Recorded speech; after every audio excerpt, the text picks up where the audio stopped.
Kenalan dulu. Jadi Romo, kami dari sekolah Maksud. Ada petugas buat nanya-nanya Romo. Saya Stefani. Saya Muskal. Saya Wafi. Ini ada kamera, iya ada deskripsi sama Jaka. Ya. Yang pertama itu Romo, dalam ajaran gereja Katolik, bagaimana kita bisa memahami bahwa hidup itu milik Allah dan apa artinya bagi kita sebagai umatnya untuk menghargai hidup sebagai pemberian darinya. Dasarnya kamu harus membaca kitab Kejadian, kisah penciptaan, dan bahwa manusia itu diciptakan oleh Allah menurut citranya. Apa citra itu apa kira-kira? Gambaran. Ya. Citra itu gambaran dari Allah sendiri. Ya. Terus kemudian maka memang kalau itu diciptakan menurut gambar Allah, berarti hidup itu dari siapa? Dari Allah, bukan? Jadi bukan saya hidup dari diriku sendiri, saya bisa hidup karena diriku sendiri, bukan. Jadi saya dari rahim ibu saya itu bukan saya, tapi dari kuasa Allah sendiri, gitu. Jadi itu yang pertama. Terus kemudian setelah hidup itu dari Allah, kemudian sekarang kalau tadi dikatakan bahwa kita hidup dari Allah, berasal dari Allah, hidup kita secitra dengan Allah, maka pertama-tama harus penghormatan, memuliakan Allah. Dan memuliakan Allah tidak bisa itu hanya soal dalam kata-kata. Misalnya saja Tuhan demi kemuliaanmu dan sebagainya, tidak bisa hanya kata-kata pujian dan sebagainya, tidak bisa. Tapi itu juga di dalam praktek kehidupan. Bagaimana sikapmu, terutama sikapmu terhadap sesamamu, yang sama-sama adalah citra juga Allah, citra Allah juga sama seperti kamu. Maka nanti Yesus mengajarkan hukum yang baru, yaitu mencintai Allah dengan segenap hati, dengan segenap jiwa, dengan segenap tenaga. Jadi artinya apa? Mencintai Allah dengan seluruh keberadaan kita, seluruh kepribadian kita. Ya. Nah, kemudian itu apa artinya mencintai Allah? Ya gampang. Kalau mencintai Allah, Tuhan, aku mencintai kamu. Tapi bagaimana sikap kita kepada sesama? Kalau sikap kita bersama, kamu katakanlah kamu benci saudaramu, ya, misalnya temanmu, katakanlah gitu ya gampangnya, temanmu atau siapapun mereka, apalagi yang berbeda keyakinan, apalagi yang berbeda ras, apalagi yang berbeda status sosialnya dan sebagainya, ya maka itu penghinaan itu kamu bukan hanya menghina orang itu, tapi juga menghina Allah, karena dia pun, orang itu pun adalah yang menciptakan juga Allah, sama seperti kamu. Gitu. Nah, maka sikap kita apa? Nanti Yesus mengatakan begini, sikap kita, kalau hidup keagamaan tidak lebih benar dari hukum anti Taurat dan orang-orang Farisi, kamu tidak akan bisa masuk dalam kerajaan Allah. Itu artinya apa? Jadi kita harus hidup lebih. Kalau kita hanya bisa mencintai orang yang mencintai kita, apa jasamu? Apa hebatnya kamu? Nah, dan kemudian yang lain-lain. Itu artinya apa? Malah semua protes. Itu artinya bahwa negara-negara saling bergantung, saling membutuhkan, gitu. Apalagi manusia yang kecil ini, gitu. Nah itulah yang harus apa? Kalau saya punya sedikit, saya harus berani bersyukur. Kesulitan saya sedikit, saya bersyukur. Saya tidak seperti katakanlah, tidak boleh membandingkan. Saya tidak seperti temanku ini kesulitannya lebih besar. Nah maka kalau kesulitan saya lebih sedikit, bagaimana saya membantu teman saya yang kesulitannya lebih besar itu? Itu caranya. Maka itu bisa menghargai kehidupan. Bahwa hidup itu berasal dari Allah. Kita saling bergantung satu sama lain. Gitu. Lagi. Dalam pengalaman Romo, gimana gereja membimbing orang yang merasa jauh dari Allah atau merasakan bahwa hidupnya udah nggak bernilai lagi, supaya mereka bisa balik menghargai hidup mereka sebagai pemberian Allah. Nah, jadi orang yang mengalami jauh dari Allah itu karena siapa?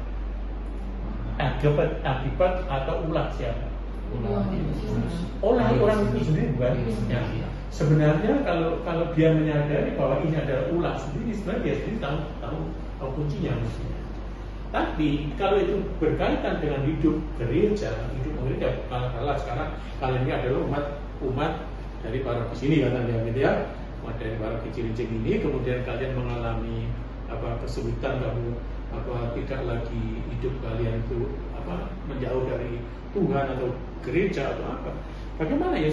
Melalui penyadaran. Penyadaran itu apa? Sarannya macam-macam. Orang pertama-tama dari pihak yang bersangkutan, kalian harus berani menyadari kekeliruan kalian mengambil sebuah sikap atau mengambil sebuah keputusan yang kemudian menjadikan kalian jauh dari Tuhan, kamu jauh dari apa dan sebagainya. Itu kamu dari dirimu sendiri, karena kamu salah langkah misalnya. Karena mengapa orang bisa salah langkah? Ya, karena orang diberi kebebasan. Orang jatuh ke dalam dosa itu sebenarnya juga pilihan. Contoh, ya, Adam dan Hawa. Sebenarnya dia bisa nggak menolak itu? Bisa. Ya, karena aku sudah diingatkan oleh Tuhan, kalau kamu makan buah itu kamu akan mati. Apa artinya mati di sini? Nyatanya Adam dan Hawa tetap hidup kan? Tidak mati bukan ketika makan. Nah, artinya apa? Artinya bahwa dari mereka bebas untuk kemudian memutuskan kelihatannya buah itu enak kemudian dimakan, ya akibat dari itu dia apa? Dia jatuh ke dalam dosa. Dan kemudian dosa itu apa? Dosa itu ketika dia sadari apa bentuknya? Dia malu dengan sesamanya sendiri, dengan istrinya pun dia malu. Karena kemudian pakai dari apa namanya terserah, dari daun atau apa terserah. Itu artinya. Nah, itu kan bebas ya. Hawa kan bebas untuk menjalankan godaan si jahat, si iblis. Nah, andai kata Adam itu tidak mau mengikuti apa yang dikatakan oleh istrinya, kira-kira Adam tahu tidak kalau dia berdosa? Mungkin tidak. Karena ketika itu loh enak ternyata, katakanlah gitu ya, omongan sekarang. Ini loh ternyata enak suamiku, makanan. Nah, tapi ketika dia belum makan kan dia tidak tahu kalau istrinya telanjang. Ya kan? Baru setelah dia makan semua tahu telanjang. Jadi menjadi dosa. Dosa itu menjauhkan diri dari Allah. Ya, kemudian dia diusir dari Taman Firdaus. Dia harus bekerja keras untuk bisa hidup. Nah, itulah artinya kematian. Artinya kematian. Tetap hidup dari kematian harus berjuang untuk keselamatannya, dia harus berjuang lagi. Maka kemudian Tuhan Yesus itu akhirnya Tuhan Yesus diutus untuk menebus dosa ini tadi. Supaya mereka manusia, kita termasuk itu dilayakkan kembali untuk hidup bersatu dengan Sang Pemberi hidup. Itu bersatu. Jadi kembali kepada pemilik kehidupan. Jadi kalau orang mati itu kemana sih sebenarnya? Maka orang sudah tahu surga, sudah tahu neraka. Belum tahu. Padahal neraka dan surga itu bisa dirasakan sekarang itu. Di dunia ini sudah bisa dirasakan, sudah bisa merasakan neraka.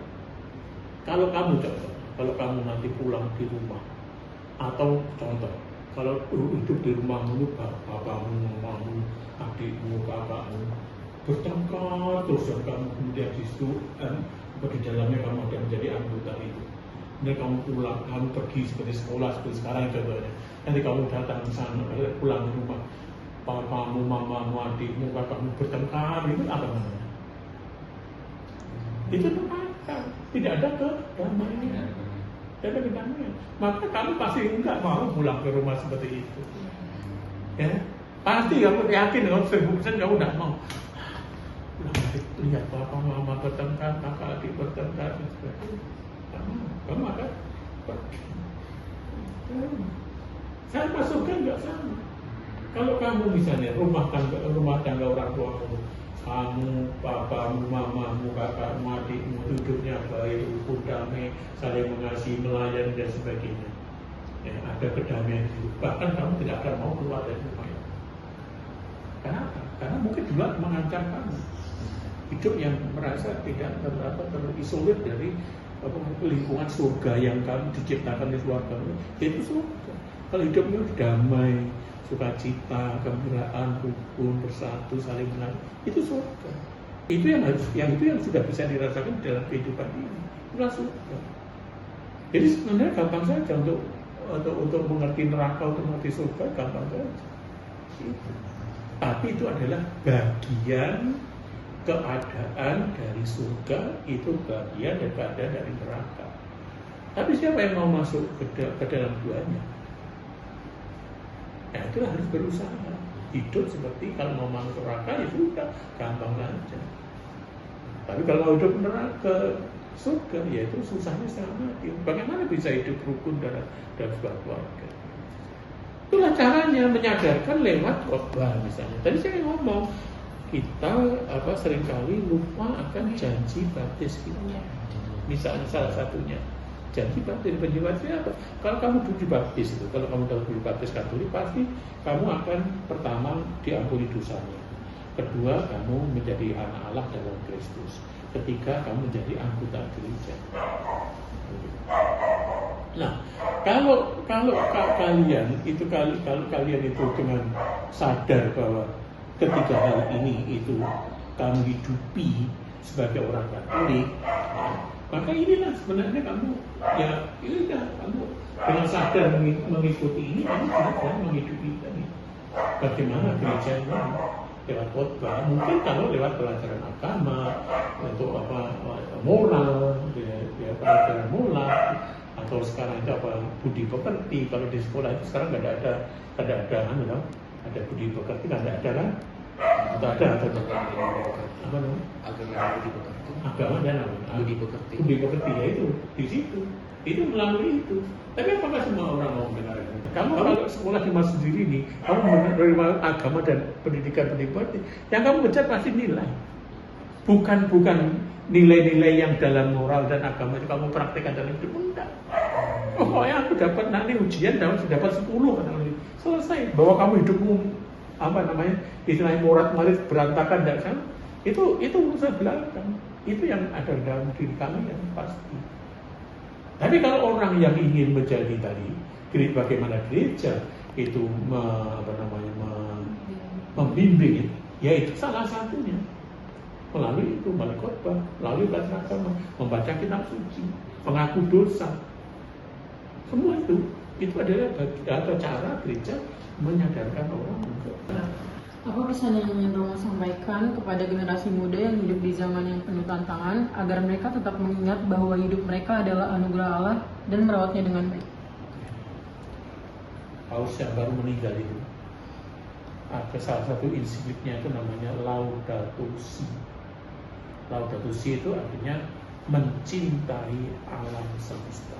Dan mencintai alam semesta itu bukan hanya manusia, tapi seluruh ciptaan. Apa itu? Apa yang dimaksud seluruh ciptaan? Ya, maka menjaga alam nanti tahun depan itu, Uskup Jakarta itu akan APP-nya itu akan punya tema mencintai alam, lingkungan. Apa? Sekarang buang sampah. Sekarang di sini pun juga kalau ada rapat itu nggak boleh lagi membawa botol plastik misalnya seperti itu. Harus mencari terserah bahwa tumbler seperti itu, seperti itu. Saya tanya pada kalian, mau susah? Karena kamu membantu mamamu di rumah cuci piring, cuci pakaian sendiri. Tidak banyak sekarang orang. Mungkin kamu terpaksa kamu tidak ada pembantu dan sebagainya di rumah, bisa jadi seperti itu. Tapi kalau ada pembantu, manjanya setengah mati orang muda. Itu persoalannya di sini. Nah, orang yang demikian tidak mudah untuk mendapat tantangan mendadak. Orang akan selalu sering generasi muda yang semacam ini akan mudah sekali loyo di dalam perjuangan. Dia tidak mampu karena persaingan semakin ketat segala. Kamu nanti bergantung kapan dulu siapa yang ngomong gitu. kalau tidak salah beberapa minggu yang lalu itu rektor Universitas Atmajaya itu mengatakan di KAJ sana itu bahwa generasi muda sekarang ya mengalami distrust atau kebingungan di dalam menentukan arah hidupnya, kesulitan kan itu tadi tidak tahan dengan tantangan, mudah sekali jatuh. Itulah kelemahannya. Maka bagaimana orang generasi muda kalian ini yang menatap masa depan kalian itu gimana? Bukan semakin mudah, tapi semakin sulit. Kalian pegang semua ini, kalian bisa seperti ini, percaya Pak, aku tidak bisa seperti ini. Saya tidak bisa. Jujur ya, saya tidak bisa seperti kalian ini, pegang itu kemudian buka internet. Saya buka internet saya tidak bisa. Tapi saya justru mau belajar. Saya itu loh, contoh saja paling sederhana deh. Sekarang itu kalau mau pergi, kalau kamu mau pulang ke sini, kamu udah dijemput ya, kamu menggunakan apa? Grab. Iya. Nah itu loh tidak bisa. Membuat aplikasi itu aja tidak bisa. Kemudian saya mau sini mau jemput dan tidak bisa. Jadi saya sangat bergantung pada orang lain. Tapi saya beruntung kalau saya mau bergantung seperti itu, sehingga saya menjadi hidup saya lebih santai. Orang kamu tidak mau apa, tidak mau sama, maunya apa? Instan. Semua jadi. Kalau orang Jawa itu sakit itu seketika itu juga harus tersedia. Makan juga sama. Makanya semua makanan ini cepat saji itu dan sebagainya itu tidak menyehatkan sama sekali. Itu sebenarnya kalau menurut saya boleh saya katakan semua makanan cepat saji itu semua adalah merusak kehidupan. Coba saya di sini banyak cerita di sini. Orang-orang muda sudah banyak yang sakit gagal ginjal. Karena apa? Makan instan. Makan instan apa sih? Bukan hanya makan instan, minuman instan. Iya. Banyak sekali yang mati muda, umur belasan tahun mati karena gagal ginjal. Cuci darah dan lain gagal ginjal. Karena ini, karena hati-hati. Memang enak. Saya tidak mengatakan itu tidak enak. Karena saya dulu juga saya pernah minum minuman yang sasetan itu udah saya dulu pernah minum, tapi saya menyadari semua. Enggak. Saya juga minuman yang kemasan botol dan sebagainya, saya dulu luar biasa, masih muda. Tapi saya sadar, ini tidak bisa terus. Saya kita kontrol dengan sendiri, sadar sendiri. Tapi saya pesan kepada orang muda seperti kalian ini, hati-hati dengan semua itu. Memang, coba sekarang cari, adakah orang yang mau memasak, mama orang tua memasak itu dengan membuat bumbu langsung diulek sendiri, ada? Jangan sebenarnya. Kalau praktis mie ada membuat mie kemudian membuat bumbunya sendiri, mesti langsung dari instan. Maka kalian ini termasuk dalam semua orang sebenarnya, siapapun sekali masuk generasi instan ini. Kalian selalu mengabaikan proses. Tahunya langsung aja. Proses ini justru penting di sini. Disinilah pembelajaran yang paling luar biasa yang harus dipelajari oleh setiap orang. Proses. Jadi kalau proses tanpa proses itu instan juga. Jadi tahunya enaknya. Langsung hasil ini langsung hasil. Semua juga jenis makanan pertanian sekarang, maka banyak orang yang kembali kepada makanan pertanian yang organik. Nah, kamu bisa contoh saya tanya kamu pernah ke pasar enggak?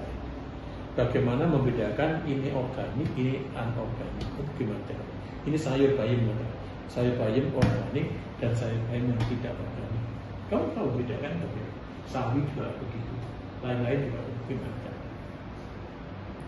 Dari sana, nggak bisa. Sebenarnya gampang saja. Seperti itu. Jadi itulah yang sebenarnya PR kalian juga karena kalian adalah bagian dari ini, karena kita manusia, bagian dari ini. Maka generasi muda harus hidup apa ya? Kalau saya harus hidupnya itu harus smart, ya. Orang harus bisa menilai, bisa peka dengan keadaan dan sebagainya. Itu. Sekolah itu nggak usah terlalu besar kamu memulai itu nggak besar dari dirimu sendiri aja. Kamu biasakan diri membuang sampah dan sebagainya. Itu kan tidak usah. Kalau kamu boleh gerakan itu menular 1, 2, 3 dan sebagainya, seluruh sekolah masuk diri ini, itu saya kira akan menjadi kompleks yang nyaman buat dia. Apalagi masih sudah selesai semua belum? Sudah merasa terjawab dari pertanyaan? Sudah. Oke. Romo, terima kasih Terima kasih banyak Oke. Romo. Sehat selalu ya Romo. Yo. Ya. Terima kasih Romo. Oke, mari. Terima kasih Romo. Terima kasih Romo. Ya.